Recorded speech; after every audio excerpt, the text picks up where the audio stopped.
Hello friends, welcome to जानी talks. तो आज की इस वीडियो में हम डिस्कस करने वाले हैं इंडियन जीके के हिस्ट्री, पॉलिटी, जियोग्राफी के बहुत ही महत्वपूर्ण प्रश्न जो कि आपके आने वाले कॉम्पिटिटिव एग्जाम एचपीएससी क्लर्क और जेओआईटी के लिए काफ़ी हेल्पफुल होंगे। तो दोस्तों, ये जो हमने सीरीज शुरू करी है ये इसकी 20वीं वीडियो है। अगर इससे पहले की 19 क्लासेज आपने नहीं देखी हैं तो आप हमारे चैनल की प्लेलिस्ट में जाकर देख सकते हैं। एचपीएससी क्लर्क के नाम से होगी और अपनी तैयारी को बूस्टअप कर सकते हैं। चलिए शुरू करते हैं पहले प्रश्न से। पहला प्रश्न है सिराको इज एन। तो दोस्तों सिराको है, तो दोस्तों सिराको जो है वो एक स्थानीय पावन है। ऑप्शन ए जो है वो सही हो जाएगा। जो सहारा मरुस्थल है उसके आसपास चलती है ये सिराको पावन, और इटली में भी चलती है। इटली में इसका नाम जो स्थानीय पावन है उसका नाम भी सिराको है, तो इसका ऑप्शन ए जो है वो सही हो जाएगा। अगला प्रश्न है rain shadow fact is associated with. वृष्टि छाया प्रभाव इससे संबंधित है। तो दोस्तों जो रेन शैडो इफेक्ट है वो एसोसिएटेड है ओरोग्राफिक रेनफॉल, तो इसका ऑप्शन जो बी है वो सही हो जाएगा। पर्वतीय वर्षा से संबंधित है वृष्टि छाया प्रभाव। अगला प्रश्न है Kanchenjunga is situated in. Kanchenjunga स्थित है। तो दोस्तों जो कंचनजंगा पर्वत चोटी है इसका ऑप्शन डी सही हो जाएगा। सिक्किम राज्य में स्थित है, और दोस्तों इसको क्वीन ऑफ हिमालयाज के नाम से भी जाना जाता है कंचनजंगा को। और कंचनजंगा जो है ये भारत की दूसरी सबसे ऊंची चोटी है। अगला जो प्रश्न है which of following is the most flood affected area in India. निम्न में से कौन सा भारत में सबसे बुरी तरह बाढ़ प्रभावित क्षेत्र है। तो दोस्तों इन ऑप्शन में से जो असम है वो बाढ़ से बुरी तरह प्रभावित क्षेत्र है। ऑप्शन डी जो है वो सही हो जाएगा। हाल ही में भी असम में फ्लड वगैरह आए हुए थे। दोस्तों ब्रह्मपुत्र नदी इसमें फ्लड लाती है। और दोस्तों भारत का जो सबसे ज़्यादा बाढ़ प्रभावित क्षेत्र है या स्टेट है वो है बिहार राज्य, जिसमें कोसी नदी जो बहती है।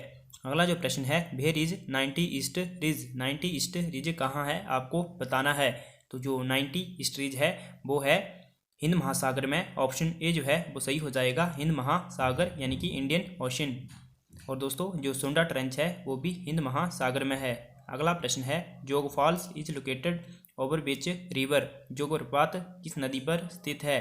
तो जो जोग प्रपात है ये शरावती नदी पर स्थित है, तो इसका ऑप्शन जो डी है वो सही हो जाएगा शरावती, और इसको महात्मा गांधी जलप्रपात के नाम से भी जाना जाता है।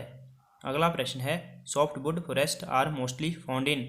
मृदकाष्ठ वन अधिकांशतः पाए जाते हैं, तो ये पाए जाते हैं हिमालयन रीजन में। ऑप्शन डी जो है वो सही हो जाएगा। हिमालयन रीजन में पाए जाते हैं जो सॉफ्टवुड फॉरेस्ट हैं। दोस्तों अगर अभी तक आपने वीडियो को लाइक नहीं किया है तो जल्दी से वीडियो को लाइक कर दीजिए और हमारे चैनल को सब्सक्राइब करना ना भूलें ऐसे ही इन्फॉर्मेटिव वीडियो के लिए।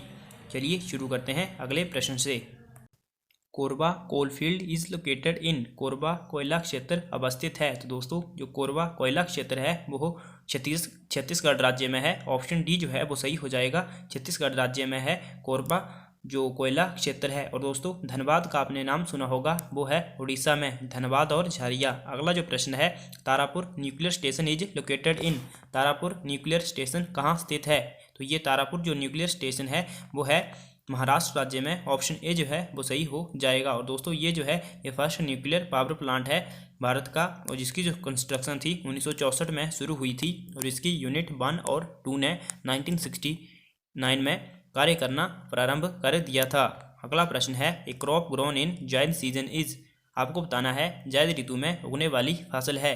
तो जो जायद ऋतु में फसल उगती है वो है तरबूज यानी कि वाटरमेलन, तो इसका ऑप्शन ए जो है वो सही हो जाएगा। अगला जो प्रश्न है निम्न में से किस राज्य में सबसे कम साक्षरता दर है। तो लोएस्ट लिटरेसी रेट जो है वो है बिहार राज्य का। ऑप्शन सी जो है वो सही हो जाएगा बिहार। और सबसे हाईएस्ट लिटरेसी रेट जो है वो है केरला का। अगला प्रश्न है which of following is found in code liver oil. निम्न में से कौन सा कोड यकृत तेल में पाया जाता है। तो दोस्तों जो कोड यकृत तेल में जो विटामिन होता है विटामिन ए और डी पाया जाता है, तो इधर यहाँ ऑप्शन ए दिया हुआ है यानी कि ऑप्शन सी जो है विटामिन ए। ऑप्शन सी जो है वो सही हो जाएगा। अगला प्रश्न है anthrax is caused bye. Guilty रोग किसके द्वारा होता है। तो गिल्टी रोग जो है एंथ्रैक्स जो है anthrax is caused by bacteria. Option B is right answer. Next question is chilgoza is obtained from, चिलगोजा प्राप्त होता है। तो दोस्तों चिलगोजा जो प्राप्त होता है वो होता है पाइन से, पाइन ट्री से। Option A is right answer. Next question is which of following colours has the highest wavelength. तो हाईएस्ट वेवलेंथ जो होती है वो होती है रेड कलर की। ऑप्शन डी जो है वो सही हो जाएगा, रेड कलर। और सबसे कम जो होती है वो होती है वॉयलेट की।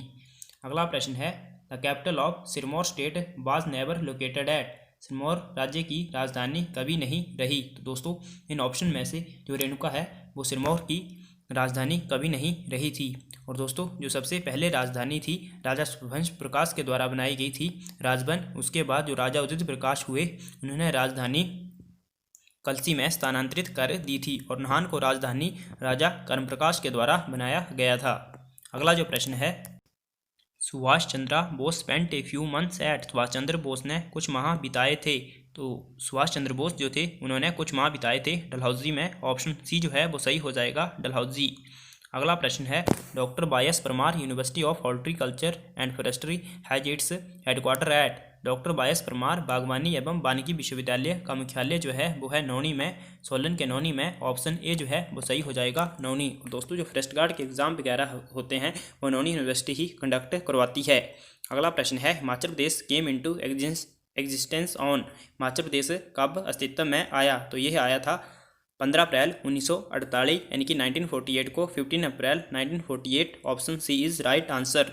Next question is which animal is engraved on most of the Harappan seals, अधिकांश हड़प्पियन मोहरों पर कौन सा पशु अंकित था। तो दोस्तों जो एक श्रृंगी था यूनिकॉर्न पशु था वो सबसे ज़्यादा अंकित था हड़प्पा जो मोहरे थी उस पर। ऑप्शन डी जो है वो सही हो जाएगा। अगला प्रश्न है the river most mentioned in early वैदिक लिटरेचर इज, तो सबसे ज़्यादा जो उल्लेख हुआ है वो हुआ सिंधु नदी का। ऑप्शन डी जो है वो सही हो जाएगा। और बात करें सबसे पवित्र या फिर महत्वपूर्ण नदी जो माना गया है वो माना गया है सरस्वती को। गंगा का उसमें ऋग्वेद में 1 बार उल्लेख है और यमुना का 3 बार उल्लेख है। सर्वाधिक जो यहाँ पूछा है वो है सिंधु नदी का। तो दोस्तों आज की वीडियो में इतना ही। आपको वीडियो कैसी लगी कमेंट करके ज़रूर बताएं। Thanks for watching, God bless you all.